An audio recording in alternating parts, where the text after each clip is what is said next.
So hi, today we're here with Miss Carmen.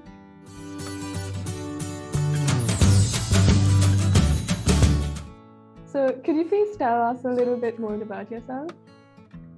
Okay. Well, I'm a chemistry teacher, and I have taught elementary school. That's where I started.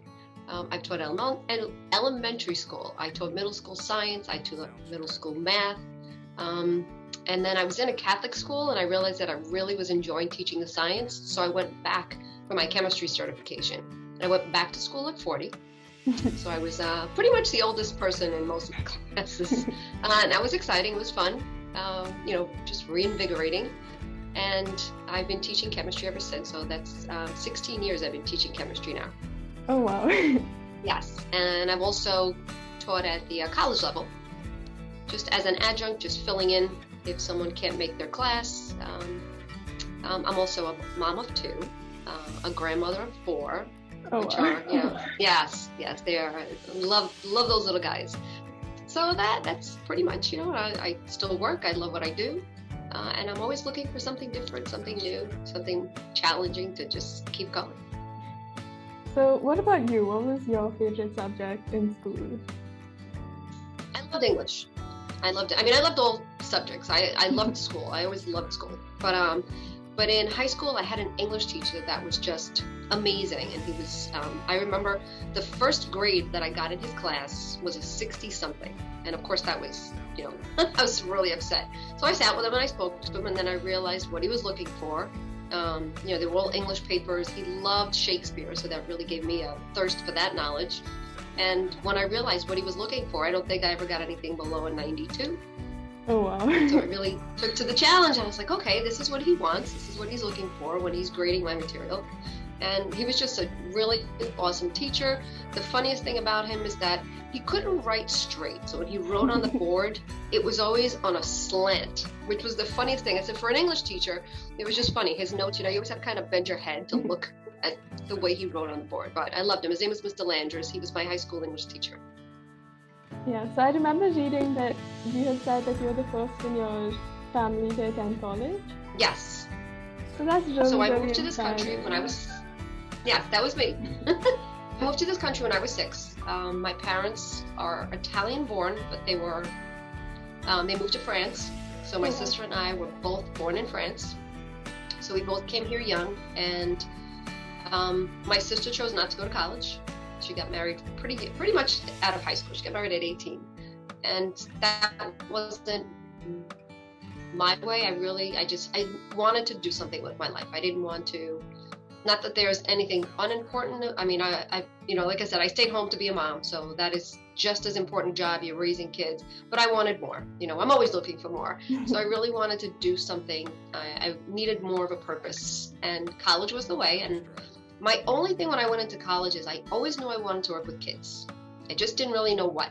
So that's how I started.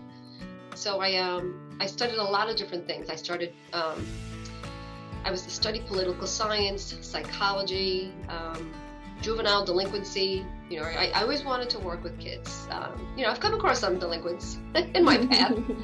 And then teaching just seemed to be the way to try to put all that together, like to be able to do what I do, do what I enjoy. It's just, I loved learning, and I wanted to bring that to kids. And I started at the elementary level. That was my beginning. But I absolutely love the age group now. It's just a different interaction. And like I said, fortunately, everyone has their niche. There are, teachers who love the little ones, teachers who love prefer the older ones.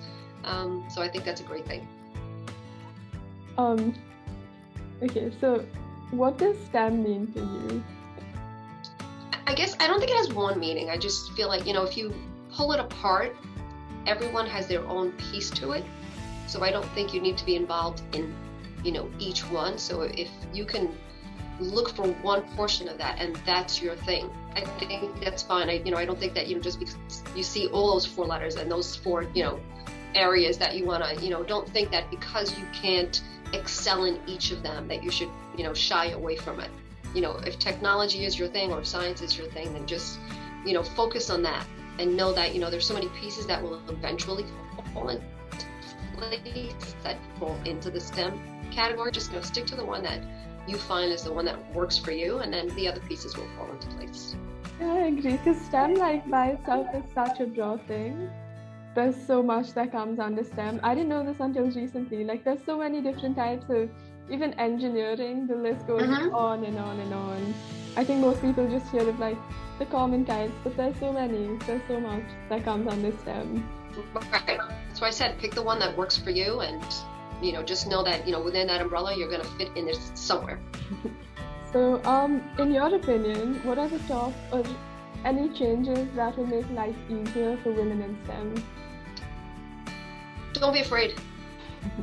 If we just lose that whole connotation that this is a man's field, don't even think about it. Just do what you know you want to do and just keep going. Don't let all this, the stigmas and everything that is still part of our society, don't let that get in your way. Just keep doing your best. It's like, just put those blinders on and just know that you can do this. Just stay strong, stay focused on what your expertise is, and don't let, all those little noises around, just don't let them get to you. Just focus, know that, you're just as strong as anyone else. So don't let anything take that away from us. I agree. That's also really inspiring. Thank you.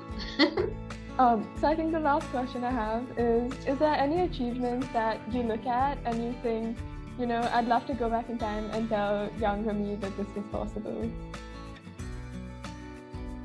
So you mean to change something? Not to change something, but something that you've accomplished that, like, you'd want to go back and tell your younger self, like, you can do this now, and I've done it in the future. Tell my younger self. I have to say that the advice that I've been giving throughout, because I would say that my parents were supportive, but sorry about that.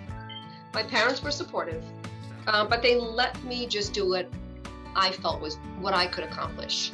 So they weren't giving me like the advice that I'm giving you here, like, just keep trying. They saw and let me go. So telling my younger self would be just overcome anyone that is not pushing you.